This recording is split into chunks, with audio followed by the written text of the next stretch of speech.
Hello, it's John Rassant again, and I'm really delighted to have with us from Tel Aviv, Israel, many, many time zones away, Nir Erez, who's my friend and the founder and CEO of Moovit, which of course is one of the world's leading mobility as a service companies.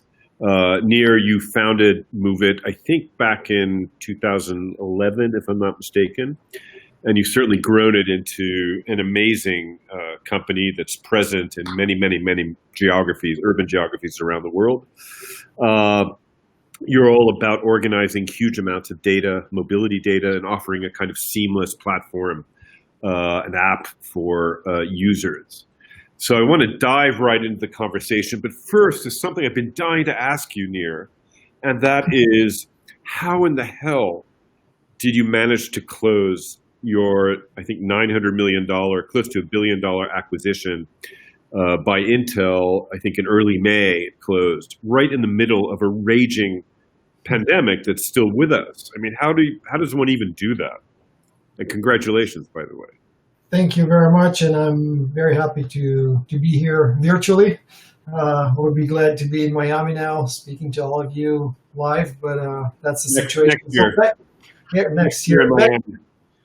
Back to your question, I mean, it was quite an amazing roller coaster. I mean, if you think about it, in March, early March, we were just about to sign a significant growth round, an investment round, where just before we signed it, we got an offer from one of our large customers for an acquisition, which triggered immediately a reaction from Intel, who invested in Moovit in 2018 and was supposed to invest in this round as well. And in a way, we were in a crazy crossroad because, COVID-19 was just getting to a very scary point in mid-March, and we had to make a decision to take the investment money or to accept one of the acquisition offers, which was great offers, but we never knew if we would able to complete the process. So at the end of the day, we've decided to go with Intel for many reasons, but I think the most important one is that if I had to choose which place I would like to work at in the next years and the company should be impactful the most, I would choose for Intel over any other acquirer. And I think that, put aside the terms and the pricing, it was about the vision.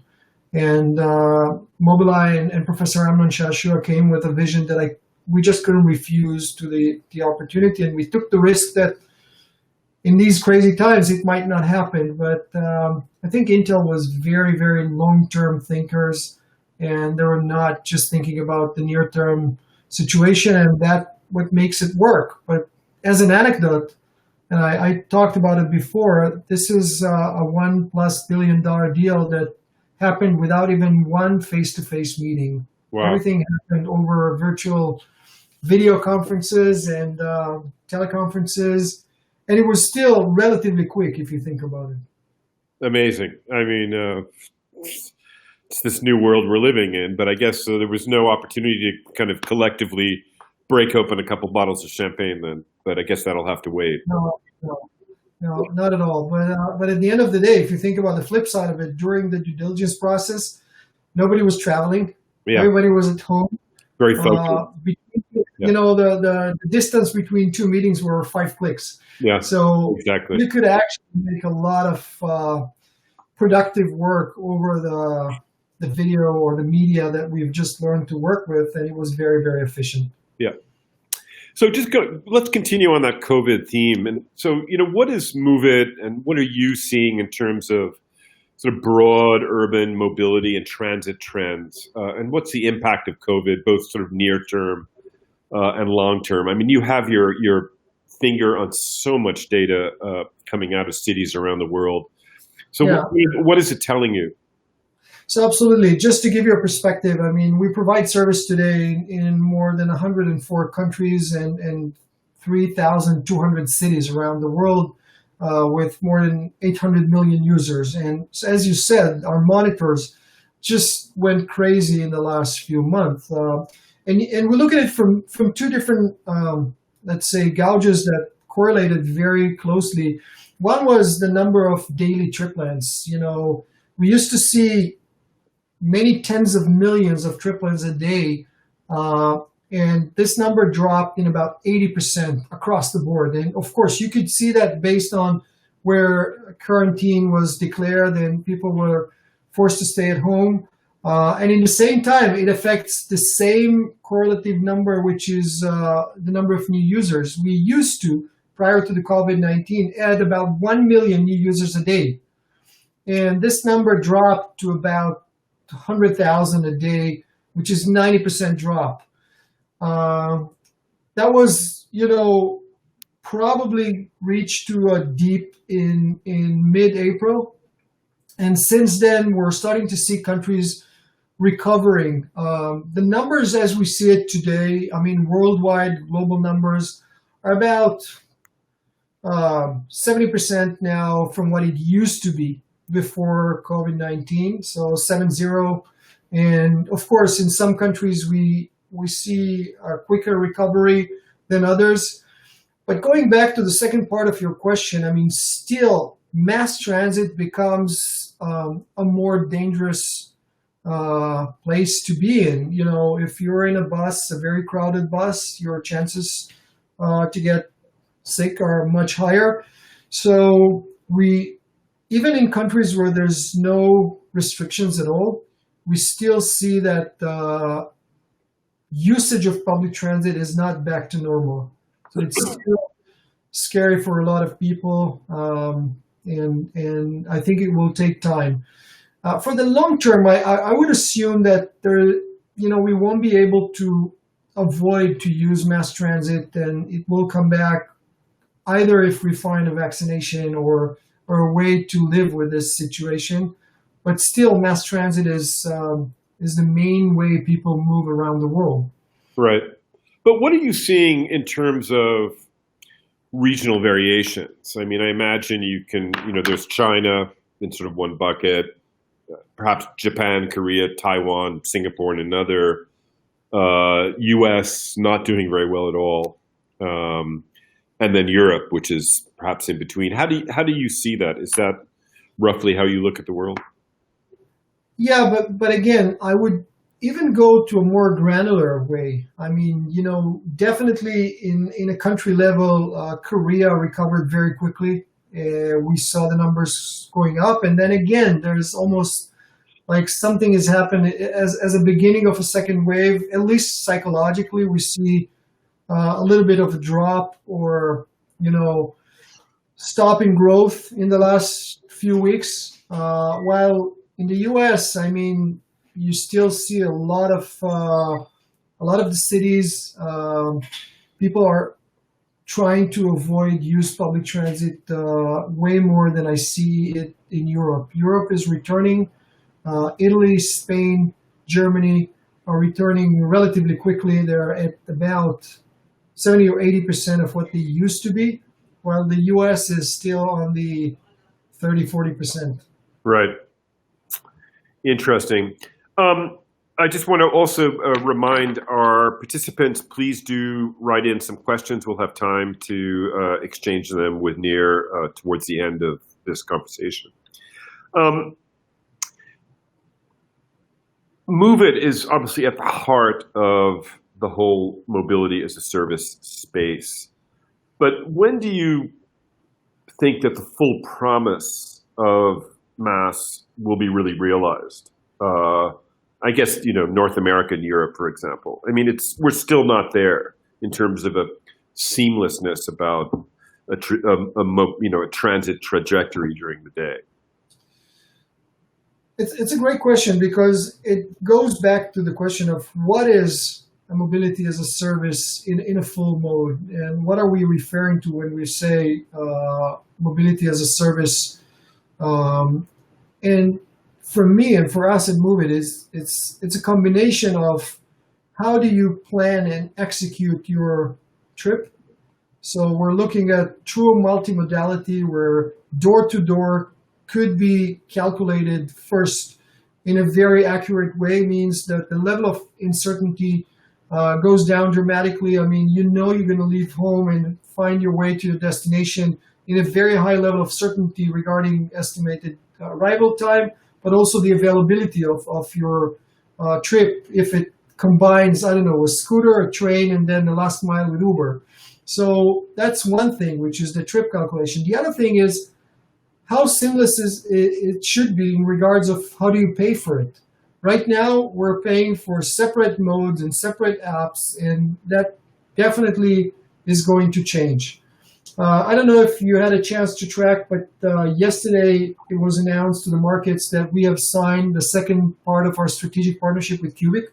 Cubic provides about 70% of the fare calculation and fare collections in the US, and the purpose is to really try and streamline the experience that people have, especially in North America, but we also have similar efforts in Europe and Latin America, that not only that we combine different modes of transportation in our trip plan, but the ability to pay in one unified location and look at it as how we pay today for our cellular services, that is going to take mobility as a service to the next level. And if you ask me when this is going to happen, I'm very optimistic that it will start next year, and in 2022 we will see significant improvement in the way we use multimodal transit.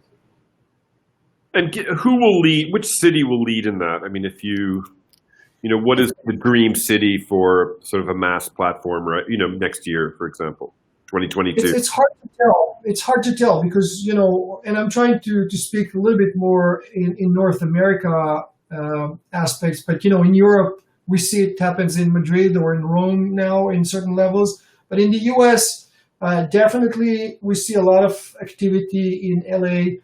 Of course, MTA New York is one of the leaders in these efforts. And I would say that Dade County, Miami seems to be very active as well. And, it really depends on how fast the regulatory forces will allow that. Technology is there. There's no question about that. Moovit is doing multimodal trip planning for the last 5 years. We even combine it with drive to your parking area and take a train from there. So there's no technical limitations.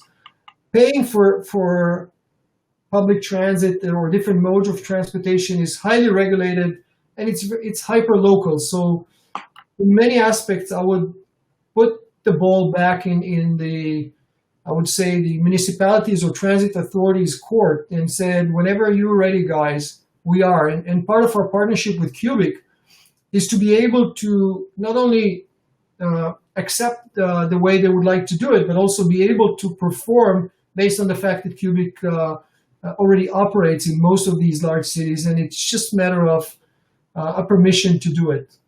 Right. Interesting.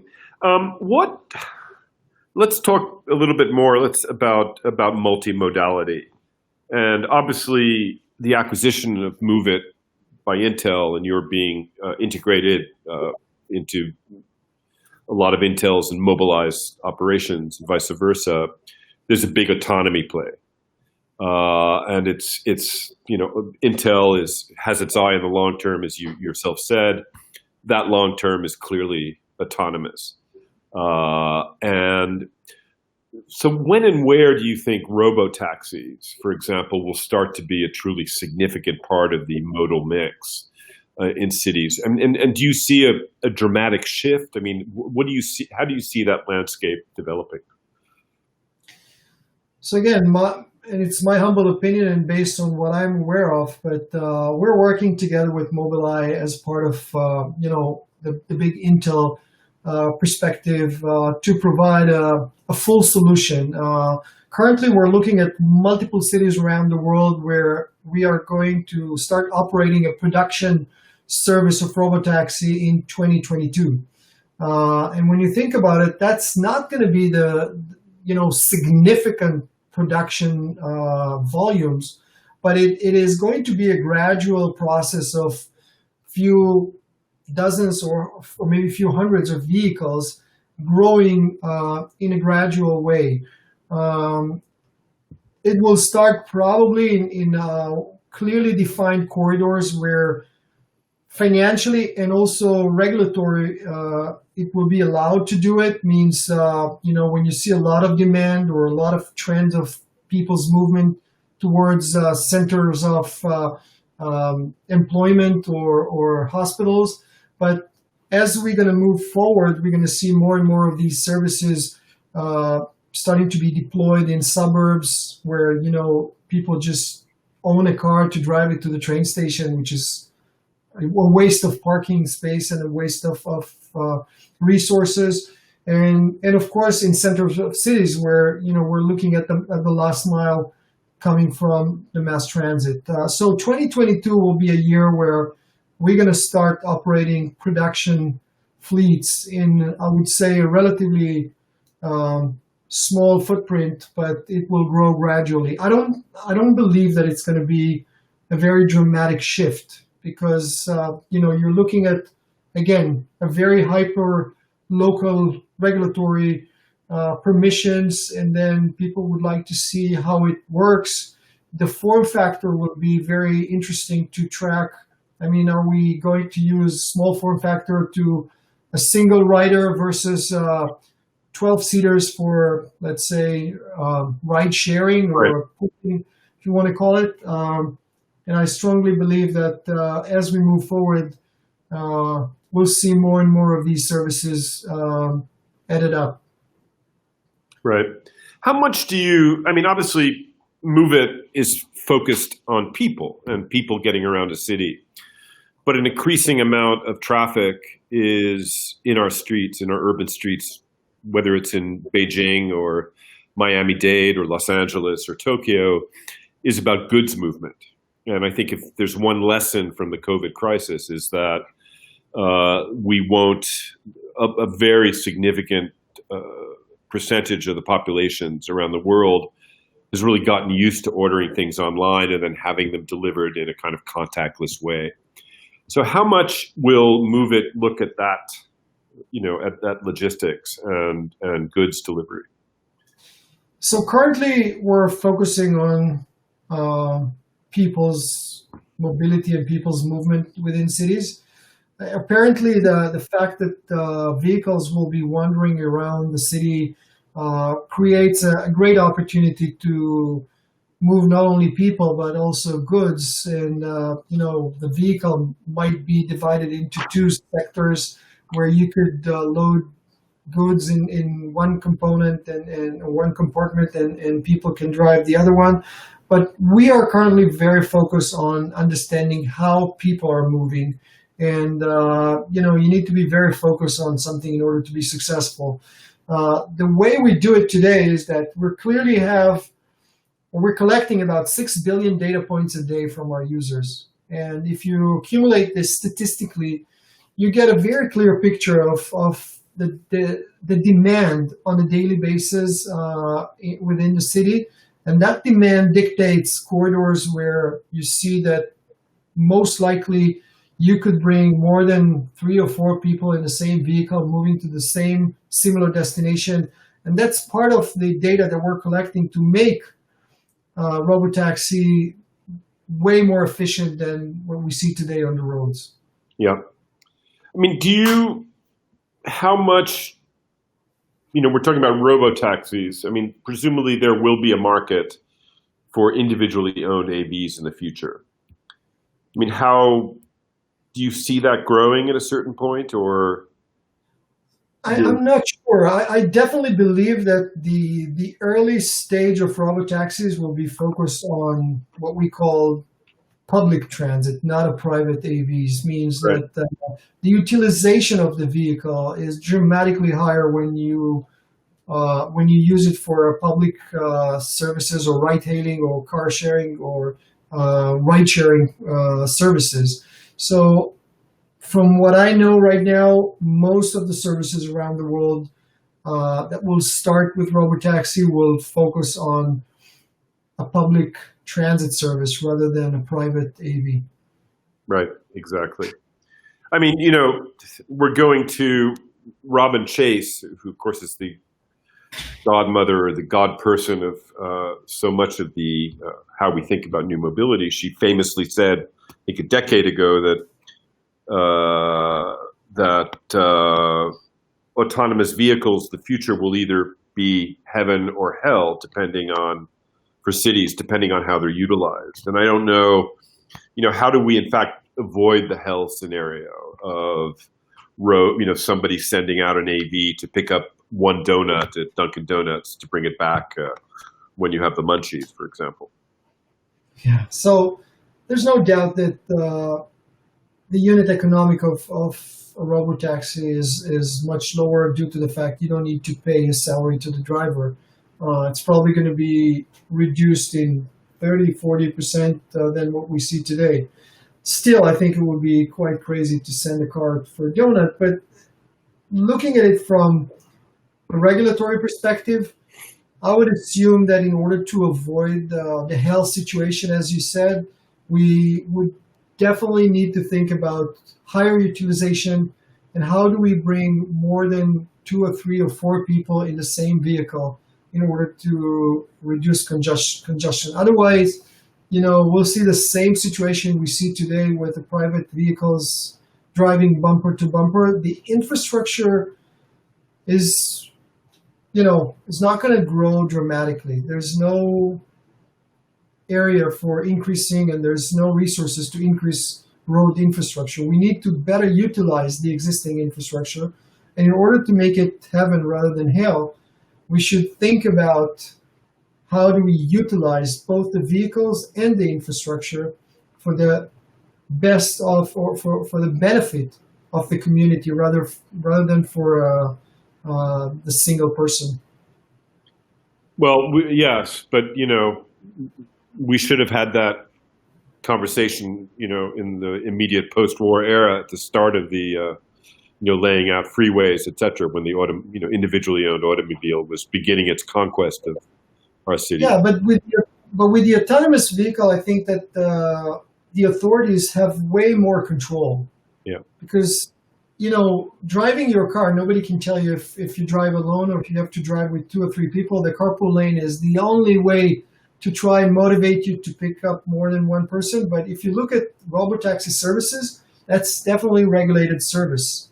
And I think the regulators will have to work smart in a smart way to make this heaven rather than hell. Right. But do you think, that there is truly a viable economic model for shared rides at scale? And this is one of several people asked the question this morning. Yeah, but I have no doubt about it. But one thing we all need to remember, that the only way for us to move in a convenient way is to mix between mass transit and let's call it the last mile services. If you think about it, and most of the people here are in the industry, we all understand that one rail can transform 20 to 35,000 people an hour, while a road lane can transfer 2,000 people. So it's physics. We need to combine between mass transit, underground or subway systems, and then the first mile, last mile can be way more efficiently managed and operated by robotaxis. So at the end of the day, if the right mix will be in place, and that's not the decision of individuals, it's a decision of a city and transit authorities within the metro area, we can get to a way more, I would say, way more durable situation in regards to mobility, because in many cities the situation is completely impossible. I don't know when was the last time you tried to drive in Moscow or Sao Paulo or Beijing. I mean, any of these 3 cities is just a hell situation. Yeah. How much are you? Well, a few listeners are asking questions about active mobility, and where do you see? I don't know if it's something that Moovit looks at, bicycles, e-bikes, etc. But do you see that sort of investments in bicycle infrastructure and protected lanes, et cetera, is that beginning to sort of pay off in a mode shift towards more active mobility? Not yet. Not yet. There's a lot of efforts going on. There's a lot of money invested in both electrical bikes, electrical scooters, what we call micro-mobility. We incorporate these services into the Moovit app and also incorporate these services into the multimodal trip planning. However, the conversion rate from traditional public transit to these micro-mobility services is still in the single-digit level. And there's a lot of reasons for that. I mean, weather, topography, even availability of these, micro-mobility vehicles. When you get off a train with 500 people and you don't have a scooter available, and when it happens twice a week, then it becomes an inconsistent service. So there's still a lot of reasons why not, but definitely there's an increase in the inventory of these vehicles, and balance will be fine in the coming years. Right. Now, Moovit, of course, is not technically a mobility operator, so you work with mobility operators. But where do you guys weigh in on the whole, MDS conversation in North America, mobility data space specifications? Would you tend to favor sort of an open system like that, or more closed proprietary systems? How do you feel about it? Will Moovit as a mass platform also be obligated to be part of sort of MDS systems, if that's the way to put it? Yeah, so in a way, we already do that. We open our platform to different kind of services, and we do offer a lot of information, statistical information, to cities and transit operators based on the users that we have. Not sure if we, at the end of the day, find that this platform will be successful due to the fact that at the end of the day, there's a pretty fierce competition between the operators. You can see that it's very difficult for Uber or Lyft or Grab and Gojek to cooperate in the same regions where they compete with each other. So it's a good question, which I'm not sure there's a good answer to it. In many aspects, we're trying between us to share data, but still competition makes it a little bit more complicated. Right. There's one interesting question that's just popped up, and that is, does Moovit plan, or does Intel, Mobileye Moovit plan on engaging with OEMs to offer mobility as a service capabilities in the aimed at the public sector? It's already happening. I'm not allowed to speak about it publicly, but it is something that is going on all the time. Some of these partnerships already been exposed, but definitely we're working together. The ecosystem is not as big in regards of players as we all know. So, everybody's talking to everybody else. Yeah, that's the interesting thing about this business, I must say.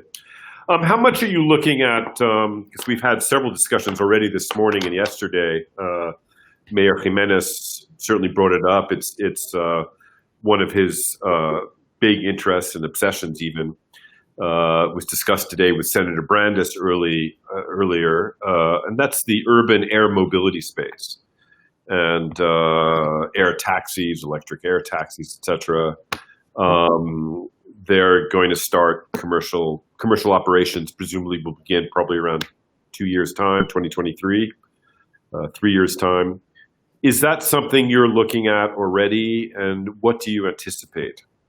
So absolutely, and we anticipate that it's going to be another mode of transportation. In regards of volume, it's probably going to be relatively low volume in the next, I would say, 10 years. So if you look at the mass market for us, if, out of our, by the end of the year, we'll have 1 billion users, I would assume that a very small portion of it will use it in the coming years, but we must incorporate that in the platform in order for us to be able to connect between that kind of services and the last mile or the first mile to the destination. And in a way, we make ourselves available, prepared for any mode of transportation. And that is just another mode of transportation. This is another mode, and you're kind of mode neutral, I suppose, in some way. Absolutely. We actually try to aggregate any mode of transportation. Our only focus, or our main focus, is the users. And if we keep doing that, we'll get more and more traction and people will use our platform more and more. Right. Nir, let's talk a little bit more, as much as you can, about the integration with Mobileye and Intel going forward. How is it going from a day-to-day basis? You've become a fully owned subsidiary of Intel, is that correct? Yes. Yeah. So where will the sort of value creation going forward, where will that be in your view?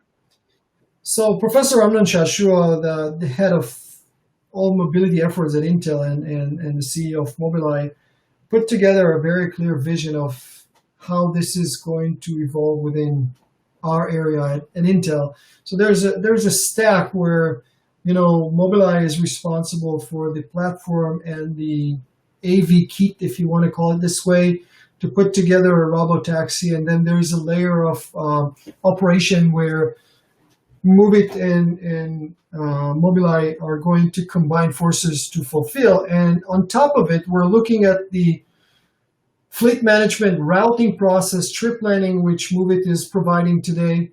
And at the top is the user interface to consume the service. Right. So if you look at this stack of 5 layers, it's already there because, Amnon put it in a very clear way. And we're working on that since we all bring to the table a lot of it already.